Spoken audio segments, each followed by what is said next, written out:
late afternoon, Saturday, the 14th of October. The year is 1066. And this is the Battle of Hastings. Hello everyone, welcome back. This is History with Hilbert, and as you just heard, today I'm going to be making a few points about a new series which was on the BC this week called 1066, A Year to Invade England, which is of course about the very famous Battle of Hastings, which was a massive turning point in the history of England, as well as some of the other history and stories surrounding this date in English history, which, as I said, is very important. Now, throughout this video, I am going to be criticising and strongly disagreeing with a few things that are mentioned, but on the whole, I quite enjoyed watching this, and I think that anything that really promotes an interest in history, as long as there is obviously some basis in fact and it's all, not all made up, is a good thing, because it will make people actually interested in the topic. And I do agree with a lot of what's being said, but I do disagree, as I said, with a few things that they brought up. So any of the historians in this video, I've actually met a few of them. They're very nice people, and they obviously do know a lot about certain areas, but maybe not so much about this area, and I'm going to challenge them. Now, everything in this video, the content, the footage, the audio of the BBC, obviously I don't own this. I am responding to this rather than claiming this as my own. So now that's out the way, let's get on with it. William of Normandy, Harold Godwinson, and Harold Hardrada. I'm here in Norway, and the Vikings.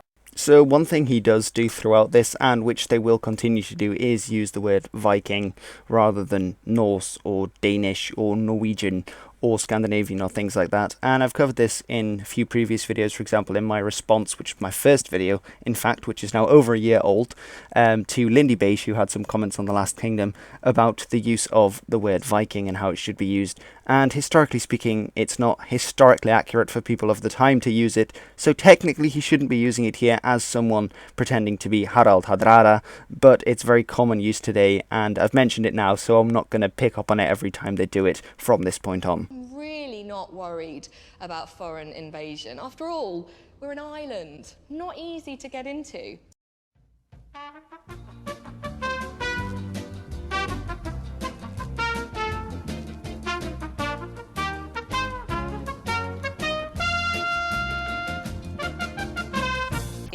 Norway, you've not been a threat for 50 years. I would beg to differ. King Knut, who is also called King Canute the Great, actually ruled England in the period before Edward the Confessor, who is the one who sets off this train of events with the succession, and some saying that he promised it to the Duke of Normandy and some to Harold Godwinson. But King Knut was actually the king of England, Denmark and Norway. So he actually died in around about the 1030s, which isn't 50 years ago. It is quite a bit sooner. It's only about 30 years previously that he died, and he was king of Norway, Denmark and England. So the Norwegians were quite a big threat, and had been, the king of England had also been the king of Norway for quite a while. So I would disagree with you there. Normandy, you're tiny, and you're so busy fighting amongst yourselves and fighting with the rest of France that you're not a threat to me at all. I would also disagree with you there. Although I do agree with you that William, who was initially called William the Bastard, had a very tricky start in life. In fact, there are several stories which the documentary goes on to tell about, of where he almost died and he was almost assassinated, and he did have a lot of people within Normandy and on the borders of Normandy to fight off to survive and to further the interests of the duchy.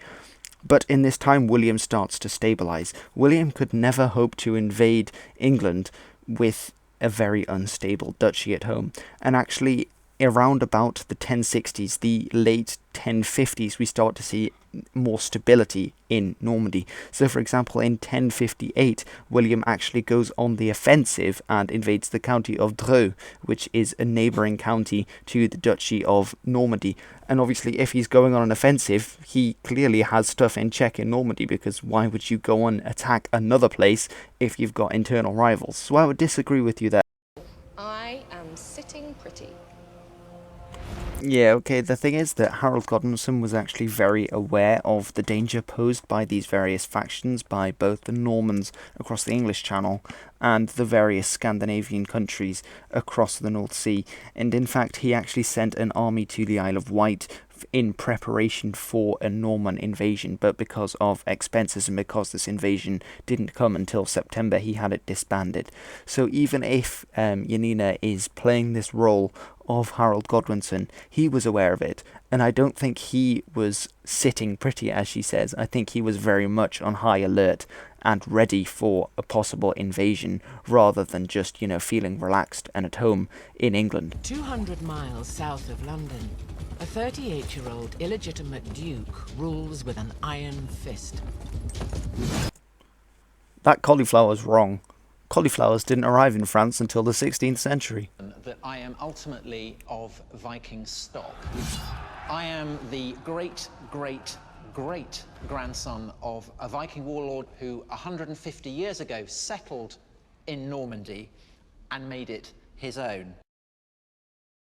Yes and no. I like Tom Holland, and I like Yanina Ramirez as well, actually. I've met both of them, and they're both very friendly people. And I actually did a book review of Tom Holland's book called Millennium on my channel, in which he actually does cover a lot of this area. So Tom Holland, I do think, has a good knowledge of this, as do the other two. I just think they slip up a bit in this documentary. And what Tom Holland here is saying about Normandy is true. However, he makes it sound like they conquered Normandy, and this is in fact not the case. Now, with Normandy, I say yes and no, that he's true and that he's not true, because the this Viking expedition under Rollo, who is, in Old Norse he was called Hrolf the Ganga, which meant sort of Rolf or Rollo the Walker, which is always called the Ganga. But he actually invades this area north of the Seine, which is the river that leads up to Paris, very important for the West Frankish kingdom.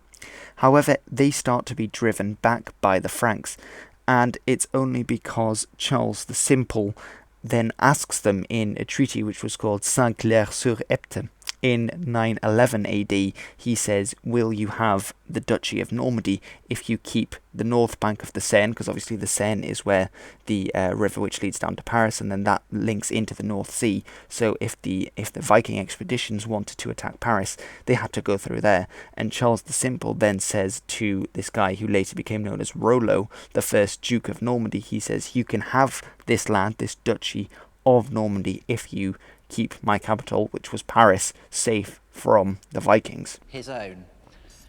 And over the succeeding 150 years, he and his successors carved out what has become the most militarily potent duchy in the whole of France. We are Normans, a name that ultimately derives from our origin, Northmen.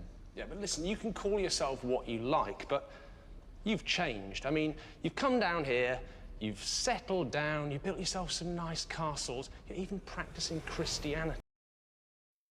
So are you. Harald Hardrada was Christian, and every ruler of Norway for the last roughly 100 years, and Denmark as well, had also been Christian.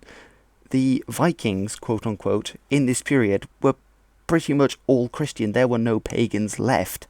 So it's a really stupid thing to say you're even practicing Christianity in Normandy. Well, yes, so are you. The Viking Harold III is King of Norway.